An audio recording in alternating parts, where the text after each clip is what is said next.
निकाय चुनाव को लेकर सियासी दलों की तैयारी तेज होने लगी है। तारीख का ऐलान अभी भले न हुआ हो, लेकिन जमीन पर ब्लूप्रिंट तैयार हो रहा है। वाराणसी में भाजपा ने बूथ को मजबूत करने के लिए समिति बनाई है। इसमें 1300 से ज्यादा लोगों का चयन किया गया। ये कार्यकर्ता घर घर जाकर सरकारी योजनाओं का लाभ गिनवाएंगे और भाजपा की जमीन मजबूत करेंगे।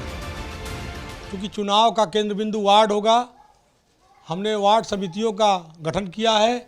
वार्ड के बाद उस वार्ड में पड़ने वाले जो बूथ समितियां हैं, उन बूथ समितियों का गठन किया गया है।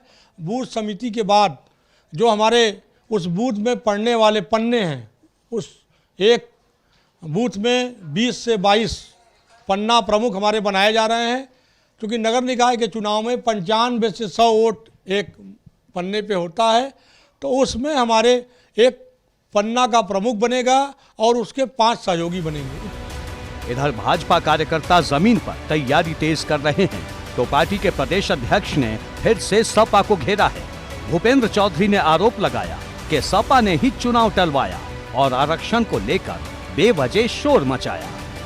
नहीं, हमारी तो पूरी तैयारी, पार्टी की तैयारी पूरी है और भाजपा पूरी तैयारी हमारी दिसंबर में भी थी।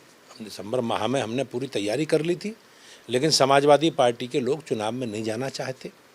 वो समाज को गुमराह करके चुनाव को स्थगित कराना चाहते थे। वो जानते थे कि जनता हमारे साथ नहीं है। अगर परिणाम आएंगे तो पिछले चुनावों में जिस तरह का हम माहौल बना रहे थे और माहौल बनने के उल्टा परिणाम आए उसके। सबकी नजर चुनाव आयोग की जारी होने वाली अधिसूचना पर है। प्रत्याशियों के चयन को लेकर हर दल बैठक कर रहा है। मंगलवार को सपा दफ्तर पर भी अखिलेश यादव ने पार्टी नेताओं के साथ बैठक की। बैठक में कई जिलों के प्रभारी और सह प्रभारी शामिल हुए। हर दल अपने हिसाब से सोचता है। समाजवादी पार्टी ये समझती है कि जो पीड़ित शोषित वर्ग हैं इस देश के, जो ऐसे वर्ग हैं जिन्हें सामाजिक न्याय नहीं मिला है, जिनको हक हिस्सा सम्मान नहीं मिला, उनको सम्मान दिलाना बहुजन हो या समाजवादी हो, दोनों की विचारधारा का हिस्सा है। समाजवादी पार्टी और हमारे नेता माननीय अखिलेश यादव जी उसको आगे लेके चल रहे हैं।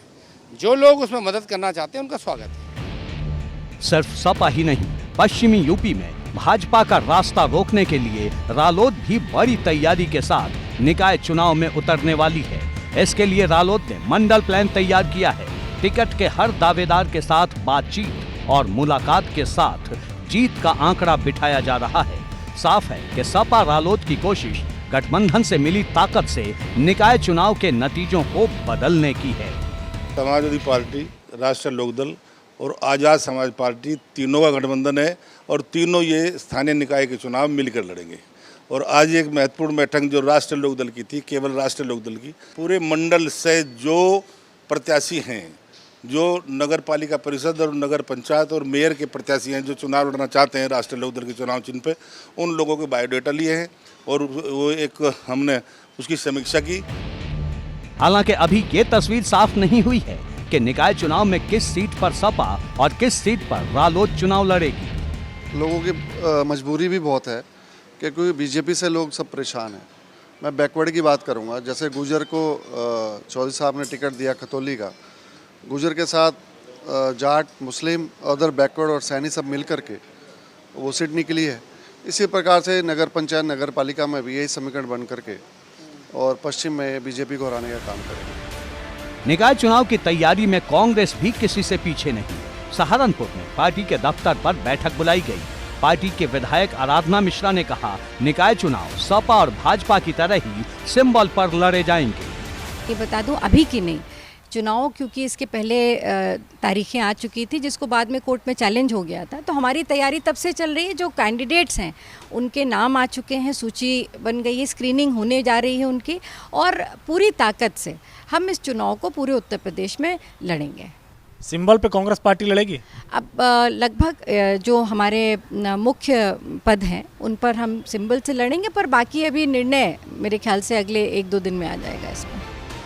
निकाय चुनाव को कोई 24 के चुनाव का सेमीफाइनल मान रहा है, तो कोई विधानसभा चुनाव की हार का बदला लेने का मौका। अब इस चुनाव में जो भी बाजी मारेगा उसके हौसले 24 के चुनाव में जरूर बुलंद होंगे।